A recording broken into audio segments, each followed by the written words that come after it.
Bien, bueno, mi nombre es Elisa Corten, mi trabajo es estimación y orden de aproximación a partir de muestras aleatorias no ideales, y es un trabajo que vamos a hacer con Juan Medina y Marcela Mostricano. Bien. Bueno, en esta charla presentaremos un modelo de muestreo estocástico para la estimación de señales de energía finita, o sea, funciones en el espacio L2 de R, a partir de muestras aleatorias que no son ideales y utilizaremos operadores de cuasi interpolación definidos con procesos puntuales en R.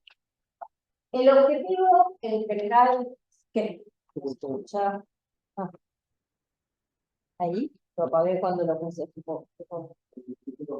Sí, sí, sí.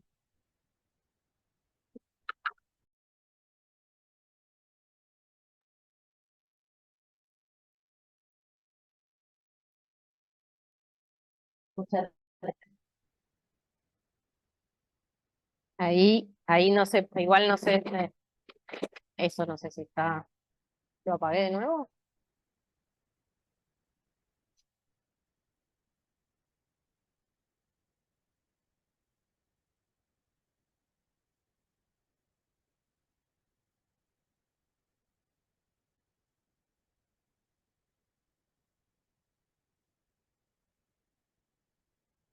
¿Estamos?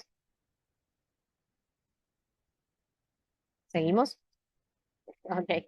Bueno, el objetivo en general en el procesamiento de señales e imágenes es, a partir de una función, recuperarla a partir del conocimiento de ciertas mediciones de esa función en algún lugar espacial de la señal, donde vive la señal. O sea, las mediciones podrían ser directas o de manera indirecta de la función, y lo que queremos hacer es, a partir de esas mediciones, poder reconstruir la señal.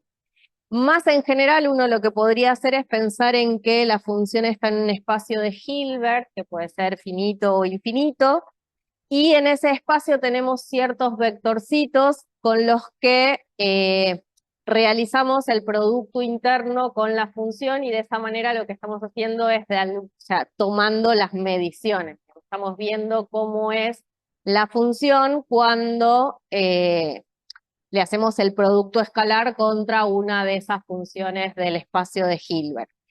El caso más conocido, un caso muy conocido, es el caso en el que el espacio de Hilbert sea un espacio con núcleo reproductor, y en ese caso, si los phi sub k son el núcleo en esos xk, lo que tenemos cuando hacemos ese producto interno es la evaluación de la función en esos xk. Entonces, nos vamos a preguntar qué propiedades deben tener esas funciones phi sub k y esa función, esa señal a la que queremos reconstruir, para ver si la podemos reconstruir. O sea, el teorema, uno de los primeros teoremas, el teorema principal del teorema de la teoría de muestreo, es el teorema de Shannon, que establece que una señal de banda limitada puede ser reconstruida perfectamente a partir de un conjunto numerable de muestras que está relacionado con el ancho de banda de la señal. O sea, si el ancho de banda de la señal no es mayor que la mitad de la tasa de muestreo, se puede reconstruir de manera exacta. Entonces, el caso más clásico es una función de banda limitada en el menos un medio, o sea, de banda limitada quiere decir que la transformada de Fourier de la señal está soportada en ese intervalo, y en ese caso me alcanza con conocer la función evaluada en los enteros para poder reconstruirla de manera exacta. Más precisamente lo que establece este teorema, o sea, lo que nos da es una fórmula de reconstrucción. Entonces, a partir de las muestras, no sé si puedo, ahí, a partir de conocer los valores de la señal en los enteros, hacemos esta suma y reconstruimos, reconstruimos la señal de manera exacta. Este teorema también puede verse como un caso particular de un teorema más general, en donde lo que tenemos es una expresión de este tipo, y acá lo que vemos es En este caso tengo la función de interpolación con la que yo reconstruyo la función, y acá lo que tengo es las mediciones de mi función, o sea, las mediciones que obtengo a partir de otra función sería bar phi y phi, si queremos ponerle nombres distintos. O sea, estas dos funciones, una es la función de la que me permite muestrear y otra la que me permite interpolar, y tengo este tipo de reconstrucción. En este caso se pretende aproximar una cierta función perteneciente a algún subespacio, y acá tenemos un parámetro A positivo y un subconjunto numerable de puntos que están fijos. En este caso la notación, o sea, la bar phi y phi son dos funciones a las que la dilatamos y la trasladamos, o sea, D sub A es el operador de dilatación, lo que hace es evaluar en una constante por X, y tenemos el T, que es una traslación. Entonces lo que estoy haciendo es, a partir de una función y la dilatación y la traslación, obtenemos las muestras de la función y el operador de interpolación. En el caso de tomar los puntos de muestreo en los enteros, el A igual a 1, que está relacionado con el ancho de banda de la señal, y las funciones phi bar phi como la función sinc, lo que recuperamos es el teorema clásico de muestreo. En este caso, hacer f de x contra la sinc nos da las evaluaciones, en este caso, y o sea, volvemos a tener la sinc de este lado. En este caso el muestreo se dice que es un muestreo ideal porque coincide con las evaluaciones de la función en los puntos de muestreo. Entonces, en el caso de que la reconstrucción sea perfecta, este operador aplicado a f reconstruye f, y en el caso de que este producto interno coincida con las evaluaciones de la función, tenemos un muestreo ideal. En general, el operador de muestreo también puede incluir casos no ideales, ¿no? Está bien, o sea, este producto interno lo que puede hacer es tomar muestras de la función de otra manera que no sea evaluar la función, sino lo que tengo es el valor de la función, el valor promedio de la función en un intervalo o alguna otra información. Entonces, en este caso, las muestras son adquiridas por un dispositivo lineal no ideal, con el cual no necesariamente coinciden con las evaluaciones. Bien, en la práctica a veces es difícil conocer los puntos en donde vamos a muestrear la función, y algunos casos es conocido, o sea, en algunos casos solo conocemos algún parámetro estadístico de la función, entonces nos interesa el muestreo aleatorio. ¿Está bien? Queremos ver qué pasa cuando las muestras dependen de un proceso aleatorio. Esto a veces es porque no contamos con los medios, con los dispositivos para tomar las mediciones en valores exactos, porque el problema no permite conocerlos, y otras veces ese efecto lo buscamos para que no aparezcan cosas, artefactos no deseados como el aliasing. O sea, para evitar el aliasing, a veces uno propone un muestreo aleatorio. Entonces, en este trabajo lo que hacemos es proponer un muestreo de reconstrucción aleatorio, o sea, un método de reconstrucción basado en un muestreo aleatorio, y en el que las muestras son adquiridas mediante un dispositivo lineal no ideal, o sea que las muestras no van a coincidir con las evaluaciones. Podrían no coincidir con las evaluaciones. Entonces, lo primero que hicimos fue definir el operador de interpolación aleatoria, que es el operador, es parecido a la fórmula de reconstrucción anterior, pero en este caso los puntos en donde muestreo están generados por un proceso aleatorio definido sobre un espacio de probabilidad. Entonces lo que tenemos es muestramos de manera aleatoria con un proceso puntual.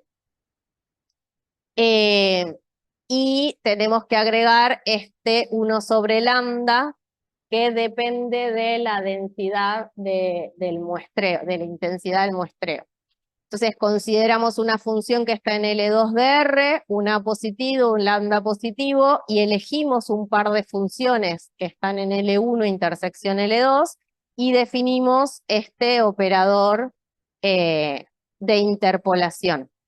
Estas hipótesis en algunos casos las agregué dentro de los teoremas, en otros quedaron sin las hipótesis, pero siempre vamos a considerar la función en L2 de R, estos dos parámetros positivos y las funciones bar phi y phi en L1 intersección L2.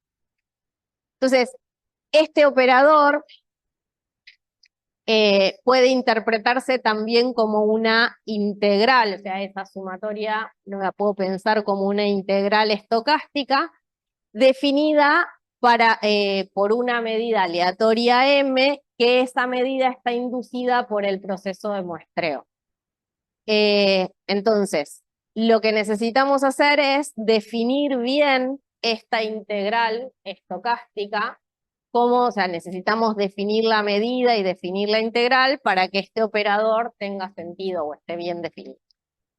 Entonces, para fijar las ideas, lo que podemos hacer es pensar en el proceso espacial de Poisson con intensidad lambda positiva, y este proceso determina los puntos de muestreo y además induce una medida estocástica. O sea, la medida de un conjunto está relacionada con la cantidad de muestras que fueron seleccionadas en ese conjunto. Entonces, la medida de A la puedo calcular de esta manera. O sea, así puedo definir la medida estocástica.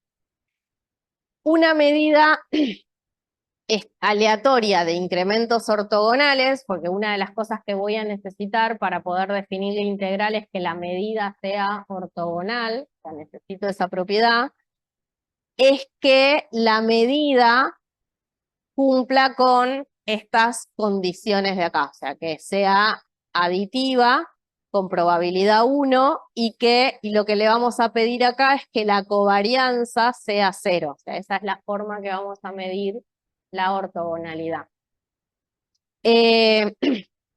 Para que nuestra integral esté bien definida, además necesitamos, creo que me quedó como al revés la diapositiva ahora que la estoy mirando, porque en realidad es como que lo que yo, bueno, igual lo dije antes, yo necesitaba que la medida sea ortogonal, y además esta medida M induce otras dos medidas, que son la esperanza y la varianza, y esas medidas necesito que satisfagan esta identidad de acá. O sea, que la esperanza de la medida de un conjunto sea lambda por la medida del Lebesgue de este conjunto. O sea, que esté relacionada con la medida del conjunto a través de este lambda, que sea proporcional a eso.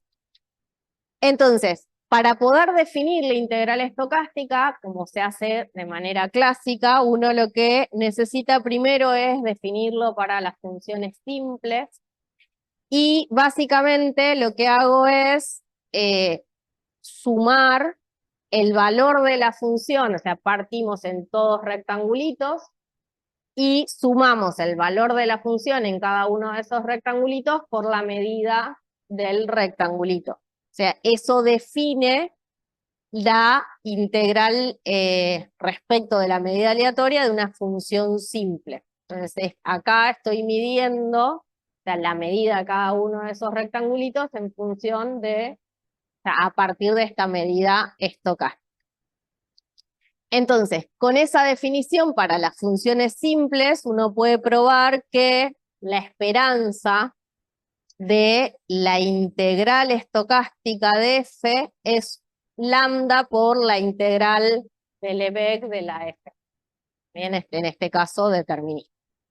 Y la varianza es lambda por la norma L2 al cuadrado de la f. A partir de estas dos propiedades, lo que uno puede hacer es definir la integral estocástica para una función arbitraria de L1 intersección L2 mediante un proceso de paso al límite, ¿bien? Como límite de funciones simples.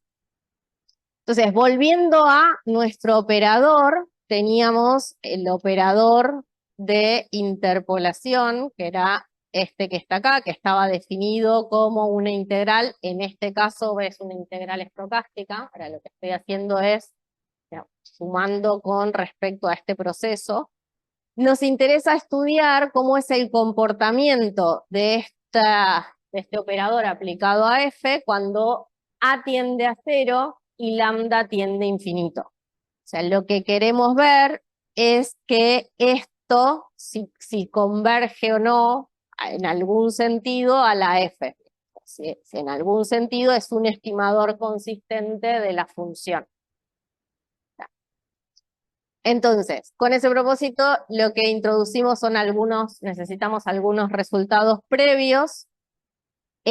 Primero tengo que probar que este operador este operador aplicado a la f, si la f está en L2, pertenece a L2 con probabilidad 1, y además que para cada a mayor que 0 fijo, Q en F es un estimador insesgado e inconsistente del operador integral que está acá. O sea, este operador que está acá es un operador determinístico y sería como la versión integral del teorema ese más general que incluía a Shannon. O sea, acá tengo el operador de muestreo determinístico y lo que tengo es que voy a probar que Q es un estimador de este S. O sea, se aproxima o se parece a S. Entonces, se puede probar que este operador está bien definido, o sea, esta integral está bien definido, o sea que estas cosas están en L1. Y con eso podemos probar el siguiente lema. O sea, en el siguiente lema lo que tenemos es, para una f en L2, a positivo, lambda mayor que 0 y un par de funciones. Acá además pedimos que esta constante sea distinta de 0. Y entonces valen las siguientes afirmaciones. En principio, el operador determinístico es un operador acotado que va de L2 a L2. La transformada de Fourier de S es una constante que en 0 es distinta de 0 por la transformada de Fourier de la F, o sea que en algún sentido esto es una aproximación de la F. Y en este caso, en el punto 3, lo que podemos ver es que la esperanza de Q es igual a S. Eso nos dice que Q es un estimador insesgado de S. Por otro lado, tenemos llamamos L bar phi de F al producto interno, simplemente para simplificar la notación. Este operador es un operador lineal y está acotado por la norma de Barphy. Este operador después aparece acá, o sea, esto que está acá es la norma L2 de este producto interno. O sea, y por último, lo que estoy viendo es que la S y la diferencia entre S y Q, la esperanza de la diferencia en norma L2, es igual a esto que está acá, que está relacionado tanto con Barphy, con Phi y la F. ¿Está bien? Y esta igualdad en particular lo que nos dice es que Q está en L2. Ahí lo vamos a ver. Entonces, como consecuencia inmediata de ese lema, lo que tenemos es que cuando lambda tiende a infinito, S tiende a Q en media cuadrática y en probabilidad. La norma de esa diferencia al cuadrado tiende a cero cuando lambda tiende a infinito. O sea, lo podemos ver acá, que esto depende, o sea, es una constante dividido lambda. O sea, que si hacemos lambda tender a infinito, esto tiende a cero. Y para verificar la convergencia de F, la convergencia de la Q a la F, vamos a necesitar además que se cumpla esta relación de ortogonalidad, o sea que la esperanza de una GNL2 contra esta diferencia tiene que ser cero. Entonces, lo que tenemos hasta acá es que la Q es un estimador insesgado de S y que Q converge a S, o sea, es un estimador insesgado y consistente de S. Estoy repitiendo. Bien, entonces, con ese lema anterior y la propiedad de ortogonalidad, lo que pudimos probar es que la esperanza, esto que está acá, ¿no? La esperanza de la diferencia, o sea, de la norma al cuadrado de la diferencia, o sea, lo que estoy mirando de alguna manera es la esperanza del error entre Q de F, y en este caso no tenemos F, sino que tenemos una constante por F. O sea, lo que estamos pudiendo recuperar es una cierta constante que depende de las funciones var, phi de la función. Y esta medida del error es igual a esta diferencia, que acá lo que tenemos es la relación que existe entre la S y la F, que podemos hacer esto tan chico como queramos, y esto que está acá, que tiende a cero cuando lambda tiende a infinito. Entonces, en particular, lo que vamos a ver es que esta norma, no sé si acá me olvidé el cuadrado y la esperanza, calculo que sí. Acá o sea, me falta el cuadrado y la esperanza. O sea, en realidad lo que tengo es esto, todo esto que está acá, tiende a cero cuando lambda tiende a infinito y A tiende a cero. O sea, en este caso lo que tenemos, puedo sacar la esperanza. O sea que lo estoy diciendo ahí abajo. Bueno, entonces me olvidé ahora que no me había olvidado. Pero lo importante acá es que esto tiende a cero cuando lambda tiende a infinito y cuando A tiende a cero, lo que vemos es que, que una parte, o sea, esta norma, esta esperanza, tiene dos términos. Un término se va a cero cuando lambda tiende a infinito y el otro va a tender a cero cuando A tienda a cero. ¿Está bien? Entonces, por otro lado, lo que pensamos es qué pasa con la elección de esa var phi y esa phi que me sirven para muestrear y para interpolar a mi señal. ¿Cómo puedo elegirlas? ¿Qué relación hay entre esas funciones? Entonces, lo que pensamos es, y no quería pasar, lo que tengo es un proceso puntual. Y lo que voy a definir es este espacio que en realidad es la imagen de este operador. ¿Está bien? No pude escribir todo acá porque me quedaba como muy largo, pero es a partir de F grande, o sea, un operador que está en L1 intersección L2, lo que yo me quedo es con todos los resultados de esta integral, con la imagen de, o sea, aplicarle este operador a F grande.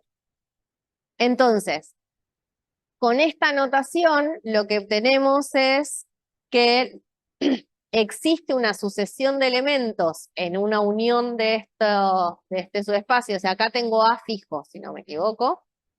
Y para cada A fijo, lo que yo tengo es, dentro de esta unión, una sucesión de elementos que converge a la F, que son los que vimos hace un ratito. Está bien, si yo defino a F de P como el producto interno de entre F y var phi, estos están en este subespacio y estos me permiten aproximar a la F. Aplicarle el operador a este F me aproxima a F. Entonces, en un principio no hay mayores restricciones sobre el par de funciones var, phi y phi, y sin embargo nos preguntamos cuál es el mejor aproximante de F dentro de todos los elementos que están en este espacio S. Entonces, el objetivo es encontrar una función dentro de ese espacio tal que se minimice la norma al cuadrado, la esperanza de la norma al cuadrado. ¿Cuál es la mejor de todas las que están ahí? Entonces, sorprendentemente este problema nos lleva de nuevo a una expresión del tipo Q, o sea, donde aparece el producto interno de la F contra una var phi, para una cierta función phi óptima que depende de la intensidad de muestreo lambda y es independiente tanto de F como de A. ¿Está bien? O sea, lo que podemos ver es que si yo tengo F en L2 de R, A positivo, lambda positivo y una, o sea, necesito mi función de interpolación, necesito tenerla fija, elijo una phi en L1 intersección L2, entonces la F que minimiza esta diferencia, la esperanza de la diferencia, de la norma de la diferencia del cuadrado, es una F grande que tiene esta forma, que termina siendo un producto interno entre una función y esta var phi, o sea, esta función que voy a poner acá, depende de esta que elegí acá, pero no depende ni de F ni de A. ¿Está bien? Depende solo de la phi de interpolación y de la intensidad del muestreo. Esa función depende de esta manera y en la demostración lo que usamos son técnicas de regularización de Tychonoff. De esa manera, directamente aplicando los resultados de Tychonoff, llegamos a esta expresión que está ahí. Bien, entonces, hasta ahí lo que hicimos fue definir un operador estocástico que aproxima la función, donde el muestreo no es un muestreo ideal, y hasta ahora no consideramos cómo influye la suavidad de la función en el orden de estimación de este operador. Entonces, lo que definimos pensamos en que F es una función relativamente suave o bastante suave o muy suave, una función buena, que tiene derivadas de orden S más T, derivadas en algún sentido, o sea, puede tener derivadas débiles. Nos interesa ver el error cometido al aproximar la función y a sus derivadas, de orden hasta orden S. En funciones de ciertas normas, bien, o sea, que involucran la derivada de orden S más T. O sea, lo que quiero es tomar una norma que mida la función y sus derivadas, y el error lo voy a medir con esa norma, entonces lo que voy a estar viendo es qué tan lejos está de la función y de sus derivadas. O sea, que no solo aproxime la función, sino que aproxima también a sus derivadas. Entonces, de las formas que tengo de medir la suavidad de una función, consideramos los espacios de Sobolev, que la norma la vamos a medir a partir de esta expresión, en donde esto que está acá, si pensamos en el dominio de la transformada, está relacionado con las derivadas. Cuando transformo una derivada, me aparece el phi al potencias de phi. Bien, entonces, para esta sección lo que vamos a pedir es que además necesitamos que la transformada de estas dos funciones cumplan con la condición de Lipschitz global. Entonces, vale aclarar que, y me quedo al revés, el siguiente teorema se puede probar bajo hipótesis más débiles y es análogo a ciertos resultados de Holz en subespacios invariantes por traslación. Bien, el teorema es para una F en el espacio de Sobolev con derivadas de orden S más T, bajo las mismas hipótesis que los teoremas anteriores, en donde agregamos la condición de Lipschitz, la esperanza de la norma de la diferencia al cuadrado medida en la norma de Sobolev es menor o igual que una constante acá, que va a depender de A, de S, de T, de lambda, pero no va a depender de F, por la norma de F. Esta constante que está acá, esta constante, de alguna manera, lo que me dice es con qué orden tiende a cero esta esperanza que está acá, o sea, este error, ¿con qué orden tiende a cero? Porque acá veo cómo depende de A. En nuestro contexto aparece un término en el error de aproximación que depende de lambda, que antagoniza con el parámetro A, que juega un papel de ancho de banda. O sea, lo que yo ahí tengo es, por un lado, yo voy a hacer tender lambda infinito, para que eso sea un estimador consistente, y por otro lado también voy a pedir que A tienda a cero. Entonces, en esta constante lo que podemos ver es, este término tiende a cero, con orden 2 a la t, y esto que está acá, esto cuando A tiende a cero tiende a infinito, y esto tiende a cero cuando lambda tiende a infinito, entonces hay que elegir el A y el lambda como para que estas cosas, todo este término tienda a cero. ¿Está bien? Pero tengo, digamos, una expresión explícita sobre la constante de acotación. El caso particular de que S sea igual a cero, lo que nos dice este teorema es, tengo una estimación en la norma L2 de R, o sea, en el anterior lo que yo tengo es la esperanza de la norma, y esta norma la estoy midiendo en el espacio de Sobolev, estoy midiendo la relación entre la función y sus derivadas. En el caso de que S sea cero, lo que tengo es la norma L2 de R, y acá tengo la norma en el espacio de Sobolev. Entonces, este resultado es análogo a las cotas del tipo Fixed-Rank en el contexto determinístico, pero con el término adicional inversamente proporcional a la intensidad lambda, que es característica del muestreo aleatorio. Entonces, las conclusiones finales, lo que hicimos fue proponer un método de reconstrucción basado en un muestreo aleatorio, donde las muestras son adquiridas por un dispositivo lineal que no es ideal, extendiendo uno de los resultados previos que obtuvimos anteriormente. Se analizó el error cuadrático medio de la aproximación en L2 de R y en los espacios de Sobolev.